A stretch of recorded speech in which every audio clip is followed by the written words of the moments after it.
오늘 이 시대가 참 교회 순환 시대다. 참 어려운 그런 시대인 것을 우리가 잘 알고 있습니다. 그리고 우리 성도들이 교회에 대한 그런 말들을 사회에서 하고 그러면 좀 불편한 것이 상당히 많이 있죠. 그리스도인으로서 정말 불편할 때가 많아요. 그러면서 또한 우리 한국교회를 우리가 거룩한 염려하는 심정으로 그렇게 염려하지 않을 수가 없고 또 우리가 기도하지 않을 수가 없습니다. 여러분, 교회는 세상의 소망인 줄로 믿습니다. 교회는 구원의 방주라고 우리가 그렇게 기도할 때마다 말해왔어요. 그리고 또 교회는 어머니와 같다. 또 과거에 믿음의 선조들은 그렇게 표현했어요. 어머니가 얼마나 중요합니까? 그러잖아요. 그래서 교회는 어머니와 같다.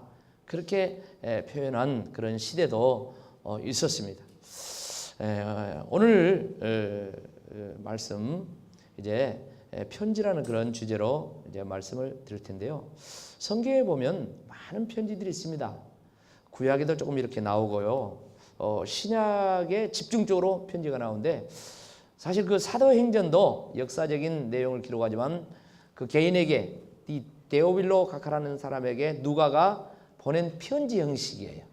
그리고 이제 로마서, 고린도전서, 후서, 갈라디아서 이렇게 쭉 나가면서 보면 서자가 붙은 것이 전부 다 뭡니까? 편지죠, 편지. 근데 오늘 우리는 요한계시록을 읽었습니다. 요한계시록 우리가 잘 아는 것처럼 사도 요한이 복음 전하다가 이제 유배당에서 저 반모섬이라는 곳에서 유배 생활을 하는데 주일날 기도하는 가운데 이제 영적인 세계가 쫙 열리면서 하나님의 그 말씀이 임한 거예요. 그래서 그 말씀을 이제 소아시아 7교회에 편지로 보내라고 했는데 앞에 보면 요한계시록 1장 10절로 11절 보면 이렇게 말씀하고 있습니다. 주의 날에 내가 성령에 감동되어 내 뒤에서 나는 나팔 소리 같은 큰 음성을 들으니 이르되 보라 네가 보는 것을 두루마리에 써서 에베소, 서머나, 버가모, 두아드라, 사데, 빌라델베아, 라오디게아 등 7교회에 보내라. 그렇습니다. 여기 이제 교회 이름들이 다 붙었는데 그건 도시의 이름들입니다. 그러니까 소아시아의 대표적인 도시에 세워진 교회들 이렇게 생각하면 되겠습니다. 그래서 그 보면은 7교회의 편지를 보내야 되는데 그 7교회의 편지를 보면요 칭찬도 있고 책망도 있죠. 그러면서 궁극적인 목적이 뭐냐 하면 올바른 신앙생활, 올바른 교회생활, 올바른 교회 이걸 이제 회복하라는 그런 의미로 당시 이렇게 편지를 보낸 것이죠. 이 부분에 대해서 신학자들이 이제 또 다른 의미를 찾습니다. 의미를 찾는데 대부분의 신학자들이 어떤 의미를 찾냐면 그 공통적인 목적이 바로 요한계시록이 이 종말론에 대한 내용을 쓴 책인데 그러니까 말세의 교회가 어떠해야 되는가, 말세 교회의 성도들은 어떤 태도를 가지고 신앙생활을 해야 되는가, 이런 내용을 깨우치기 위해서 하나님께서 주신 편지다. 이렇게 대체적으로 공통적인 해석을 그렇게 합니다. 이제 오늘부터 앞으로 이제 제가 설교할 기회에 있을 때 쭉 해가지고 이 7개에 대한 편지 이 말씀을 이제 전하면서 은혜 받는 시간을 갖도록 하겠습니다. 오늘 본문은 먼저 에베소 교회에 보낸 편지 내용입니다. 에베소는 소아시아의 그 수도에 버금가는 그런 대단한 그런 지역이었습니다. 에베소에는요 유명한 것들이 상당히 많아요. 많은데 이제 바울이 이제 에베소에서 교회를 이렇게 개척해 세웠잖아요. 그런데 이 두란노 서원이라는 곳이 있죠.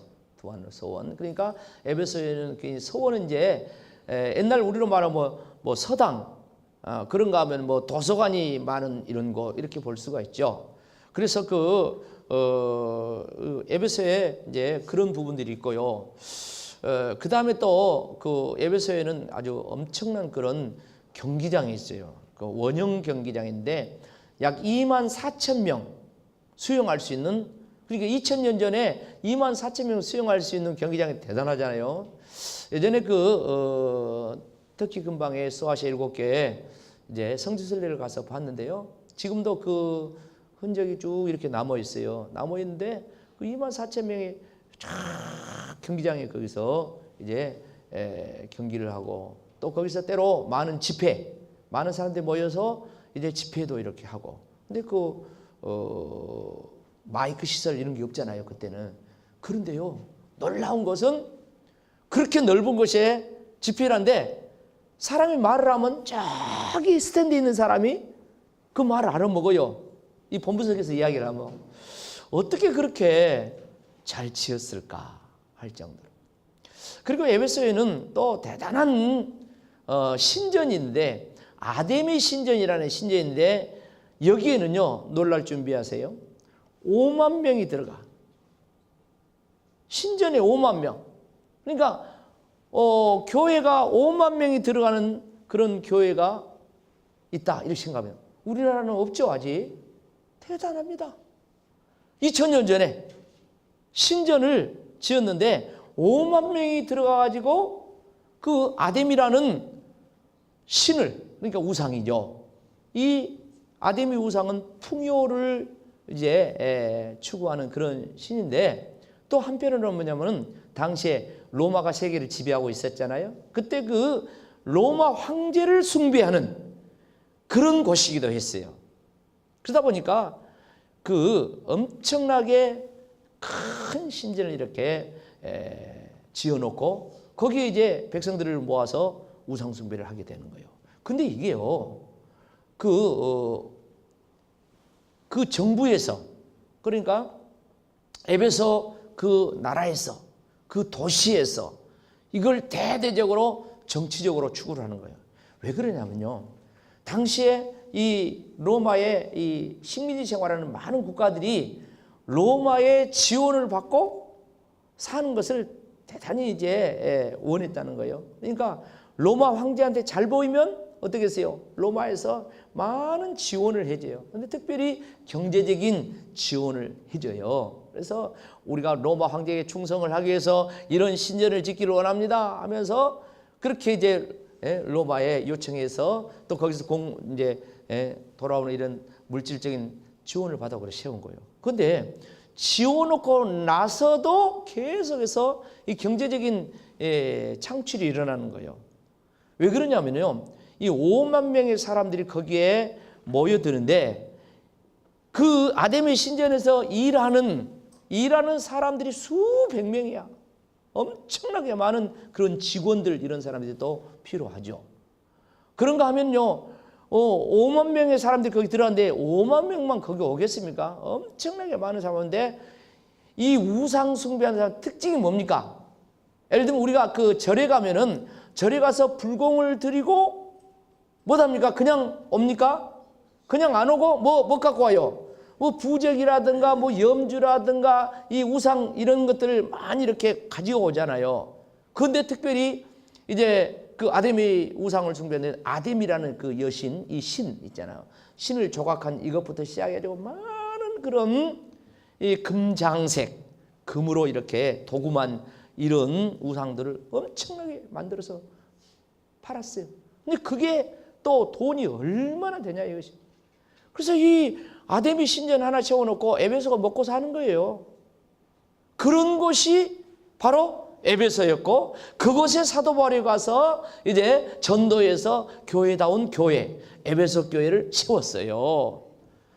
그렇게 해서 세월이 얼마만큼 흘려나면 50여 년이 흘렀어요. 50여 년이.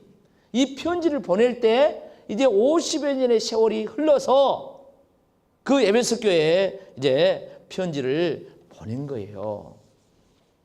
보냈는데 이제 구체적으로 살펴보면 먼저 에베소 교회에 누가 편지를 보냈는가? 그게 중요한 거 아닙니까? 보낸 자가 있잖아요. 에베소 교인들이 수신자라고 하면은 이 송신자가 있다. 보낸 자가 있어. 오늘 거기 요한계시록 2장 1절에 보면 이렇게 이야기합니다. 에베소 교회 사자에게 편지하라.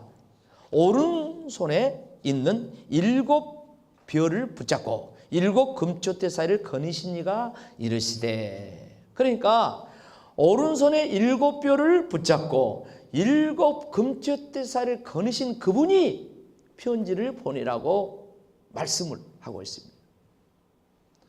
이분이 누굽니까? 요한계시록 1장부터 쭉 보면은 예수님을 묘사를 하는데 여러 모습으로 예수님을 묘사합니다. 근데 예수님이 7 별과 7 금촛대 사이를 다니시고 붙잡고 계신 그분이 말씀한다. 그렇게 하였어요.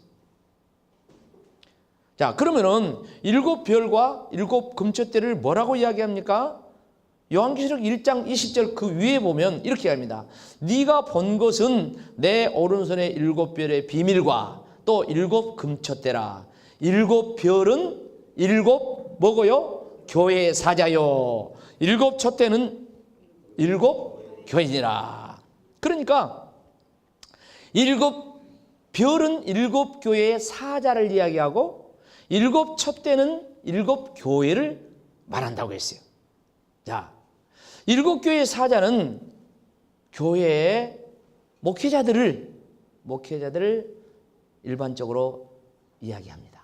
그런가 하면 또 천사도 이렇게 사자다 이렇게 해석하기도 합니다. 아무튼 교회를 위해서 존재한 이 목회자들,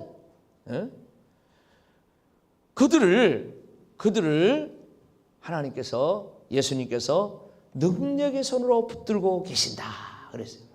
그러면서 그 7 촛대 교회라 했잖아요. 그 사이를 이렇게 거닐고 계신다 그랬어요.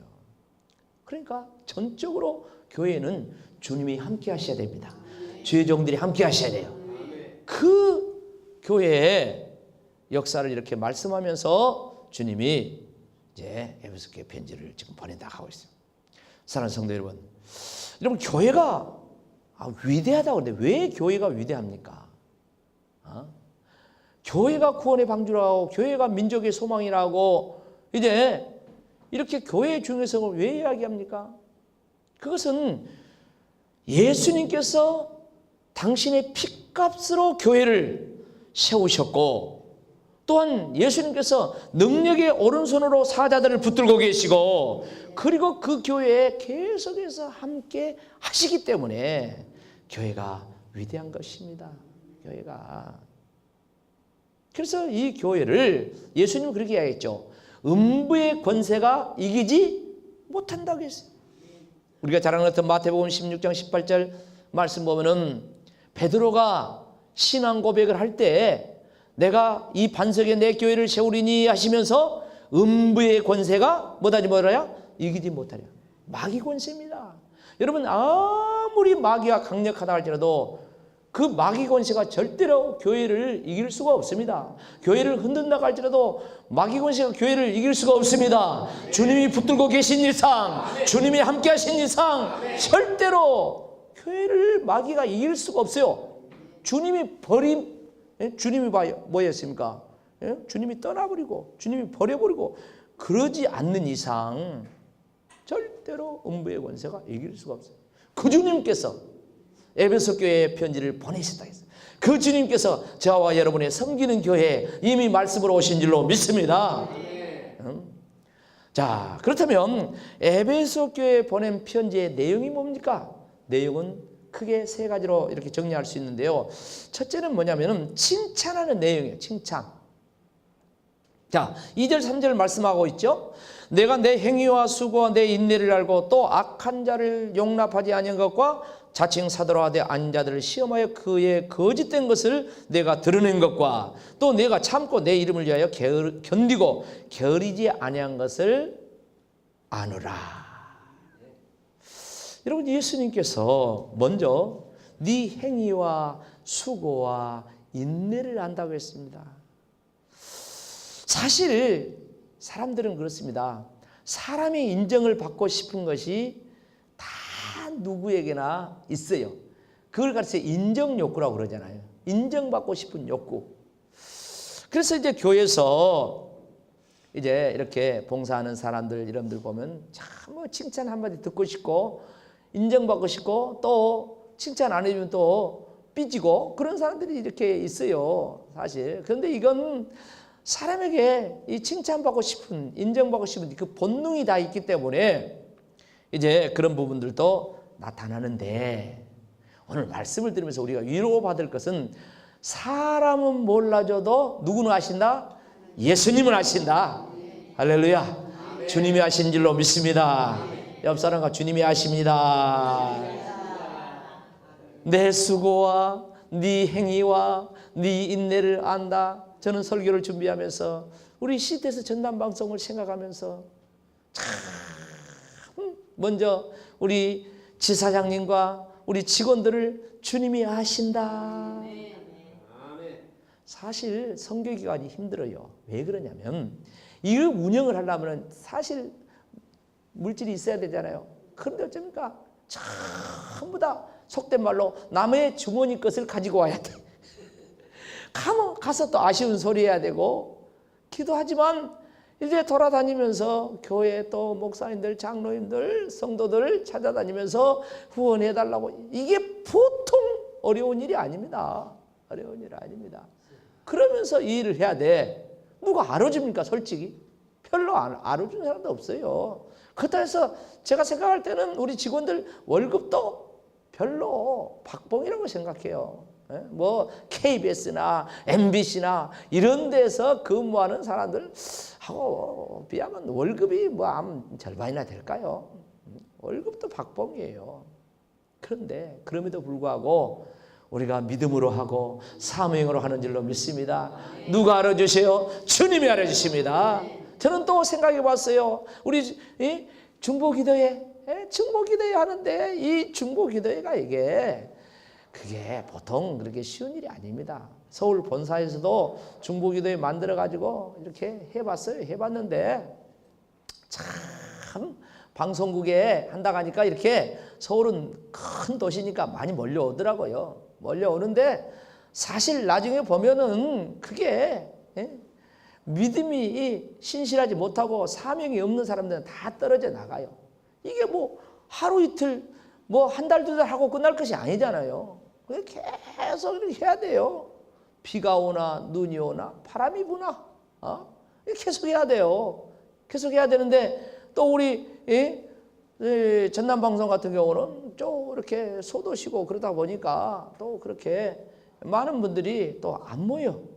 안 모이고 이제 모이면은 뭐 이 정도 조금 더 모이고 뭐 그런단 말이에요. 설교도 어쩌냐면은 사람이 많이 모인 데서 해야 신나거든요. 더 잘 되거든요. 근데 사실 제가 여기서 30분 설교하는데 우리 교회에서 몇백 명 모일 때 설교나 여기서 설교나 똑같아요. 설교팀이 똑같이 하고 설교 톤도 똑같아요. 우리 성도들 계시지만 내가 설교 톤 뭐 그렇다고 해서 사람 적게 모였다 해서 그냥 적게 안 해요. 좀 그렇게 못합니다. 한 사람이 모였든 100사람이 모였든 1000사람이 모였든 간에 하여간 최선을 다해서 설교하고 성령의 충만한 가운데 설교하고 그렇게 누가 알아줘요? 누가 얼마나 알아줘요? 누가 월급 줍니까? 누가 알아준 사람도 없어요. 근데 누가 알아주셔? 주님이 알아요. 오늘 에베소 교회 내 행위와 내 수고와 또 네 인내하는 거. 우리 이 장로님도 내가 언제쯤 그만둘까? 그런 생각하고 계신가도 몰라. 그러면서 내가 조금만 더 참아야 되겠다. 조금만 더 참아야겠다. 내가 은퇴할 때까지 해야지. 그때까지는 참아야 돼. 그런 생각을 아마 하실 것 같아. 인내. 주님이 아신대요. 주님이. 그런가 하면 또 뭘 알아준다겠습니까? 에베소 교회 악한 자들을 용납하지 아니한 것과 자칭 사도로 하되 아닌 자들을 시험하여 거짓 사도를 이제 드러낸 것, 그걸 또 알아주신대요. 견디고 게으르지 아니한 것, 예수님의 이름을 위해서 열심히 한 거, 이런 거 알아준대요. 그러면서 그 6절 말씀 보면 우리가 주목해야 될 말씀이 거기 나와 있어요. 6절 말씀 뭐라고 얘기합니까? 오직 내게 이것이 있으니 네가 니골라당의 행위를 미워하는 것을 나도 이것을 미워하노라. 네가 니골라 당의 행위를 미워하는도다. 나도 이것을 미워한다. 자, 에베소 교회에 뭐가 있었냐면 니골라 당이라는 당이 있었어요. 여러분, 니골라가 누굽니까? 니골라는요,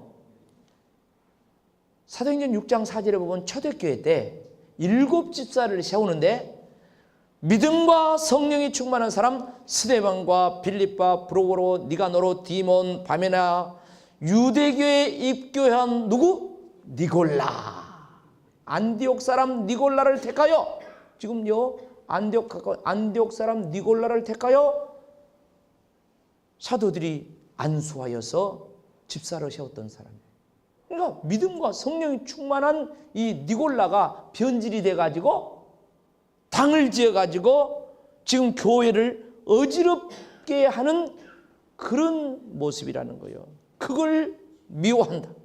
그걸. 여러분, 사람을 미워해서는 안 되죠. 그런데 지금 우상을 숭배하고 이런 것들은 용납할 수가 없는 거예요. 그걸 미워하는데 예수님도 미워한다 했어요. 예수님도. 자, 조금 더 말씀을 봐봐요. 자, 니골라라는 말은 합성어예요. 합성어인데 두 단어가 합성됐어요. 하나는 뭐냐면 니콜, 그리고 플러스 라오스 그래요. 이 니콜이란 말은 점령하다 이런 뜻이고, 라오스에서 라는 뭐냐면 백성이라는 뜻이요. 그러니까 니콜라 이 말은 무슨 말입니까? 백성을 뭐 해버려요? 점령을 해버리는 거예요. 뭘로 점령해요? 이게 말씀으로 점령하면 좋지만 이 니골라는 뭘로 점령하냐면은 우상 숭배로 점령을 해버려요. 우상 숭배. 변질이 돼가지고. 그러니까 이 니골라는 구약에 누구와 같냐면 발람 선지자와 같다. 발람이 어떤 사람입니까? 거짓 선지자잖아요. 거짓. 모압왕 발락이 물질을 가지고 발람을 거짓 예언을 하도록 이스라엘 백성들을 우상 숭배하도록 간음하도록 만드는 그런 역할을 했던 사람이 바로 이 발람. 근데 이 니골라가 바로 변질이 되고 우상을 숭배하고 이렇게 교회를 어지럽히는 이런 역사를 이뤘다는 거예요. 근데 사실 사도 바울이 에베소 교회를 떠날 때 그 에베소 교회 장로들에게 밀레도라는 섬에서 신신당부를 합니다. 교회를 부탁하면서 당부를 하는데 사도행전 20장 28절로 30절 말씀 보면은 여러분은 자기를 위하여 온 양떼를 삼가라. 성령이 그들 가운데 여러분을 감독자로 삼고 하나님이 자기 피로 사신 교회를 보살피게 하셨느니라. 내가 떠난 후에 사나운 이리가 여러분에게 들어와서 그 양떼를 아끼지 아니하며 또한 여러분 중에서도 제자들을 끌어 자기를 따르게 하려고 어그러진 말을 하는 사람들이 일어날 줄을 내가 아노라. 미리서 염려를 하는 거예요. 저 이단자들, 우상숭배자들 마치 이리처럼, 이리가 막 양들을 막 집어삼키는 것처럼 그런 이단자들, 우상숭배자들이 일어날 것을 아는데 에베소 교회 장로들이요, 교회를 잘 삼키고 성도들을, 양떼들을 잘 살펴라 이렇게 말하고 떠났어요. 그런데 바로 이제 그 말씀을 에베소 교회가 어떻습니까? 붙들고 이제 그들이 발을 붙이지 못하도록 계속해서 거짓 선자를 분별해서 내쫓고 니골라가 당을 짓지만 니골라 당 짓는 걸 그걸 미워하면서 그렇게 했다는 거예요. 이걸 칭찬한 거예요. 여러분, 진리를 파수하는 것이 교회의 사명인 줄로 믿습니다. 교회가 교회되는 것은 진리를 파수해야 돼. 복음을 파수해야 됩니다. 자, 그래서 그걸 이제 칭찬을 했어, 거기까지. 자, 그런데 두 번째는 뭐가 나옵니까? 책망이 나오잖아요. 책망이 나오는데 사실 오늘 이것이 대단히 중요합니다. 우리는 에베소 교회에 대한 말씀을 아는데 그 가운데 사실 이 말씀을 우리가 진짜 잘 알아요. 오늘 4절 5절 말씀은 나오죠. 그러나 너를 책망할 것이 있나니 너의 처음 사랑을 버렸느니라. 첫사랑을 뭐 했다고요? 버렸다. 이거 우리 잘 알잖아요. 그러면 어디서 떨어진 일을 생각하고 회개하여 처음 행위를 가지라. 만일 그리하지 아니하고 회개하지 아니하면 내가 내게 가서 내 촛대를 그 자리에서 뭐하리라? 옮겨버리라. 얼마나 무서운 이야기입니까? 그러니까 에베소 교회에 책망을 하는데 너희가 처음 사랑을 잃어버렸다는 것이요. 어디서 어떻게 하다가 처음 사랑을 잃어버리는가 깨닫고 회개해라. 만일에 회개하지 않으면 내가 촛대를 뭐다리라? 옮겨버리라. 그러니까 이게 무슨 말입니까? 겉으로는 교회지만 촛대를 옮겨버리면은 교회가 아니에요. 교회가 아니라 그런 말입니다. 얼마나 무서운 말입니까? 사실 여기서 지금 사랑을 잃어버린 것에 대해서 이제 지금 주님이 책망을 하고 있는데 이제 말씀을 잘 정리해 봅시다. 칭찬, 네 행위와 수고와 인내를 안다고 하면서 네가 거짓 선지자를 용납하지 않고 니골라당을 미워하면서 진리를 파수한 것을 뭐 됐다 했어요? 칭찬했어요. 근데 책망은 뭐요? 사랑을 잃어버린 걸 책망했다. 그러니까 이 거짓 선지자 또 니골라당 이들을 용납하지 않고 이제 들춰내면서 교회를 이제 진리를 지키는 데 있어서 열심히 한 거, 이것을 지금 칭찬했는데 처음 사랑을 잃어버린 걸 책망했다는 거예요. 이게 무슨 의미일까요? 그러니까 정리하면 이런 거예요. 진리를 파수하면서 거짓 선지자를 색출하다 보니까 교회가 삭막해진 거야. 교회가. 그러면서 점점점 사랑이 뭐 돼요? 없어지며 어느새 그 처음에 사랑했던 그 사랑의 공동체가 무너진 거예요. 그래서 사랑을 잃어버렸다는 것이. 그러니까 겉으로는 열심히 막 진리를 지키기 위해서 막 이렇게 거짓 선지자를 내쫓고, 그런데 내면적으로 들어가 보면은 마음들이 사랑을 잃어버리고 아주 식어진 그런 모습이에요. 여러분, 진리는 하나님이 우리를 사랑한다는 것이 목적입니다. 다시 이야기합니다. 진리는 뭐냐? 하나님이 우리를 뭐한다? 사랑한다. 그런 의미가 진리 속에 들어있어요. 근데 에베소 교회는 처음에는 이것이 있었어요. 그런데 이 진리는 사랑이지만 하나님의 사랑이 처음처럼 있는 게 아니에요. 그러니까 진리를 지키기 위해서 열심히 합니다. 성경을 잘 알고 그걸로 또 이제 거짓 선지자가 어떤 사람들과 판단을 하고 또 그걸로 칼질을 하고 정죄를 한다는 거예요. 그러다 보니까 교회가 진리를 지키면서 어떻게 보면 더 중요한 사랑을 잃어버린 것입니다. 여러분, 진리는 하나님의 사랑으로 사람을 사랑하고 사람을 살리는 것인데 그게 이제 점점점 없어진 거예요. 없어진 거예요. 사랑하는 성도 여러분, 마태복음 23장을 보면요, 예수님께서 7번이나 바리새인과 이제 사두개인들, 그 사람들을 책망한 내용이 나옵니다. 이 바리새인과 사두개인들은요, 성경을 율법을 줄줄줄 외우고 11조를 드리는데 채소 잎사귀, 박하 잎사귀까지 다 뜯어서 그야말로 좁쌀 한 알까지 헤아려서 11조 할 정도로 그렇게 나름대로 율법을 지키고 그렇게 했어요. 그들이 철저히 율법을 지켰지만은요, 진리를 사랑하는 것 같았지만 사실은 예수님이 그들을 볼 때 하나님을 사랑한 것이 없고 사람을 사랑한 것이 없어. 그래서 예수님이 그들에게 회개하면서 책망하죠. 회개하면서. 마태복음 23장 23절에 보면 이렇게 이야기합니다. 화 있을진저 외식하는 서기관과 바리새인들이여, 너희가 박하와 회양과 근처의 11조를 드리되 율법에 더 중한 바 정의와 긍휼과 믿음을 버렸도다.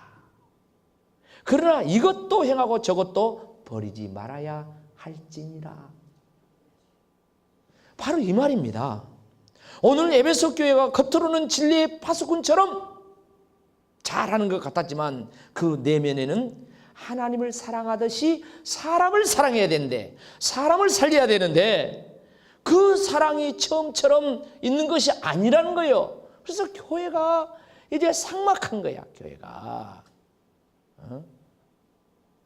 그래서 사도 바울이 지금 에베소 교회에 사실 에베소서라는 편지를 써서 예전에 또 보냈었어요. 지금 오늘 요한계시록은 사도 요한이 보낸 편지고 예수님의 말씀을 에베소서의 내용은 사도 요한 개척자가 보낸 감옥에서 보낸 편지인데요. 그 에베소서 맨 끝에 6장 24절 맨 끝에 보면 뭐 말이 나오냐면 우리 주 예수 그리스도를 변함없이 사랑하는 자에게 예수님을 변함없이 사랑하는 모든 자에게 은혜가 있을지어다 그랬습니다. 그리고 끝나요 편지가. 그러니까 예수님을 변함없이 사랑하는 모든 자에게 은혜가 있기를 축복했는데 이 변함없는 이 말에 대한 단어는 두 가지 뜻이 있어요. 첫째는 뭐냐면 감소하지 않는 사랑을 얘기해. 줄어들지 않는 사랑. 사랑이 줄어들지 않아야 된다. 그다음 두 번째는 뭐냐면은 변질되지 않는 사랑을 이야기해. 변질. 그러니까 우리에게 주님의 사랑이 감소했으면 줄어들었다 하면 우리는 회개하고 다시 회복해야 됩니다. 그런데 만일에 니골라처럼 변질이 되었다면 버림받아요. 하나님을 사랑하는 자가 우상을 사랑해. 그러면 버림받아. 여러분 음식이 설익으면 다시 익혀 먹으면 됩니다. 그러나 변질된 음식은 어째요? 쓰레기통에 버리죠. 그거 먹으면 탈납니다. 사랑하는 성도 여러분, 예수님께서는 에베소 교회를 진단해 주셨습니다. 무슨 말입니까? 처음 사랑 잃어버렸다. 어디서 떨어졌는가 생각하고 회개하여 처음 행위를 가져라. 처음 사랑을 가져라. 어디서 떨어졌는가를 생각하라. 이 말은 출발이 어딘가. 다시 말해서 자기를 성찰하라는 거예요. 네 자신을 철저하게 반성해봐라. 점검해봐라. 그 말입니다. 그 다음에 두 번째 회개하라. 이 말은 뭐냐면 메타노에손이라는 말인데 이런 뜻이요. 단숨에 돌아서라. 그런 뜻이에요. 그러니까 내가 언젠가는 돌아설 거야. 우리가 전도하면 뭘 말합니까? 나 언젠가는 교회 갈 거야. 그래. 그런 말이 아닙니다. 회개하고 복음을 믿으란 말은 무슨 말입니까? 단숨에 돌아서라는 단숨에. 즉시 순종하라. 그 말입니다. 말씀에 비춰봐도 이게 아니다 싶으면 즉시 버리고 즉시 주님께로 돌아와라. 생각할 여지가 있다 없다? 없다. 그 말이에요. 깨달았으면 즉시 돌이키라. 그런 뜻이에요. 세 번째 처음 행위를 가지라고 했죠. 여러분 처음 행위가 무엇입니까? 진리에 대한 참 사랑입니다. 우리가 하나님의 말씀을 사랑한다면 지식적으로 아는 것만이 아니라 그 말씀에 대한 의미를 구현해야 되는데 겉으로 외식적으로만 흉내만 내는 사랑이 아니라 진리의 참 목적인 하나님을 사랑하고 내 이웃을 내 몸처럼 뭐더라? 사랑하라는 그런 말씀입니다. 사람 사랑하는 거. 마지막으로 세 번째 권면한 내용 거기 말씀이 무슨 말씀이냐면 이기는 자가 되라는 말씀이죠. 7절 말씀 보면 이렇게 이야기하죠. 귀 있는 자는 성령이 교회들에게 하신 말씀을 들을지어다. 이기는 그에게는 내가 하나님의 나고원에 있는 무슨 열매? 생명나무의 열매를 주어 먹게 하리라 그랬습니다. 귀 있는 자는 성령이 교회들에게 하시는 말씀을 들을지어다. 이 말씀은 모든 교회 모든 성도들이 받아들여야 될 줄로 믿습니다. 결론적으로 우리가 이기는 자가 돼야 돼. 승리자가 돼야 돼요. 이기는 승리자에게 낙원에는 생명나무의 열매를 주어서 먹게 한다 했습니다. 여러분 생명나무 열매가 뭡니까? 매우 추상적입니다. 뭔가 우리가 잡히지가 않아요. 그런데 성경을 또 보면 이 생명나무 열매가 무엇인가 말씀해 놓습니다. 잠언 3장 18절에 보면 이렇게 말씀합니다. 지혜는 그 얻은 자에게 생명나무라.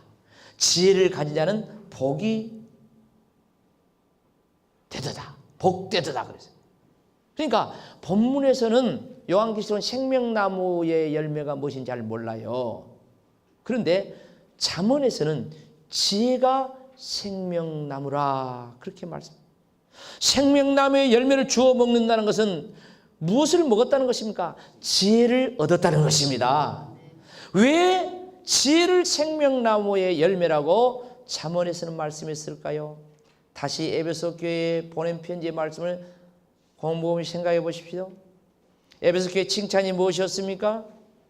저들이 진리를 굳게 붙잡고 거짓 선지자를 용납하지 않는 것, 그걸 칭찬을 했습니다. 책망이 무엇입니까? 처음 사랑을 잃어버렸다 했습니다.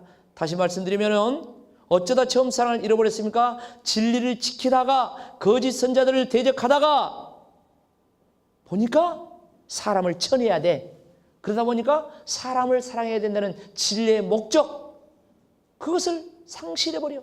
처음처럼 사람을 사랑하지 않아. 교회가 삭막하고 사람들이 서로 경계하고 그런 모습이 되면서 결국 율법화가 되는 그런 모습으로 나타난다. 자, 이런 상황에서 지혜가 필요한 거예요. 무슨 말입니까? 진리도 지키고 사람도 얻고, 그러기 위해서는 뭐가 필요해요? 지혜가 필요해요. 무슨 지혜? 하나님의 지혜가 필요해요. 할렐루야. 하나님의 지혜가 필요해요. 하나님의 지혜. 그래서 잠언 11장 30절 말씀 보면 의인의 열매는 생명나무라 지혜로운 자는 같이 합시다. 사람을 얻느니라. 할렐루야. 의인의 열매는 생명나무라 했어요. 그러면서 지혜로운 사람은 사람을 얻는데, 앞에서는 그랬잖아요. 예? 생명나무가 지혜라고 했어요. 그러니까 지혜로운 사람은 사람을 얻는다는 거예요. 사람. 지혜로운 사람은 사람을 살리는 거예요. 그러니까 진리를 파수하면서 사람도 살리는 거야. 그런데 미련함은, 하나님의 지혜가 없으면 진리는 지키는데 사람은 죽어버려. 교회의 진리를 지키는 건데 사람들은 상처받고 교회가 쪼개지고 재판하고 나눠지고 교회가 막 그냥 난리법석이, 이게 뭡니까? 이게 에베소 교회의 그런 모습이었어요. 오늘날 그런 교회가 얼마나 많습니까? 그래서 하나님의 지혜가 필요한 거예요. 그래서 하나님의 진리의 말씀도 지키고, 그리고 진리의 말씀의 목적인 하나님의 사랑으로 사람을 사랑하고 사람을 살리는 것, 이것이 교회의 본질이라는 거예요.